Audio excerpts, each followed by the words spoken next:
પ્રાંતિજના Tajpur કુવી service road પર પડેલા ખાડામાં વાહનો ફસાતા વાહન ચાલકો લાલગુમ।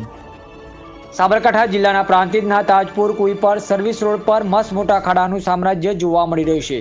ત્યારે બીજી બાજુ સર્વિસ રોડ પર પડેલા ખાડામાં પાણી ભરાઈ રહેતા ભર ઉનાળે ચોમાસા જેવા દ્રશ્યો પણ જોવા મળી રહ્યા છે।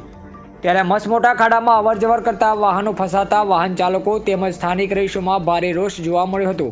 ત્યારે છેલ્લા 2 દિવસથી આ મસ્ત મોટા ખાડામાં વાહનો ફસાવાનો સિલસિલો યથાવત જોવા મળી રહ્યો છે। ત્યારે સવારે એસટી બસ ખાડામાં ફસાઈ જતા મુસાફરોનો સમય વેડફાતા મુસાફરોએ એસટી બસને ધક્કો મારી બસને બહાર કાઢતા મુસાફરોમાં પણ ભારે રોષ જોવા મળ્યો હતો। ત્યારે શું તંત્ર મસ્ત મોટા ખાડાથી અજાણ છે કે પછી આ ખાડામાં જો કોઈ દ્વિચક્રી વાહન ચાલક ખાબકે અને કોઈ મોટો અકસ્માત થાય ત્યારે કોઈનો લાડકવાયો છીનવાઈ જાય તેની રાહ જોઈને બેઠું હોય તેવું લાગી રહ્યું છે। ત્યારે અહીં આ ખાડાને લઈને ટ્રાફિક જામના દ્રશ્યો પણ વારંવાર જોવા મળી રહ્યા છે, જેને લઈને આસપાસના ગામના રહીશોને અહીંથી પસાર થવું માથાનો દુખાવો બની ગયો છે।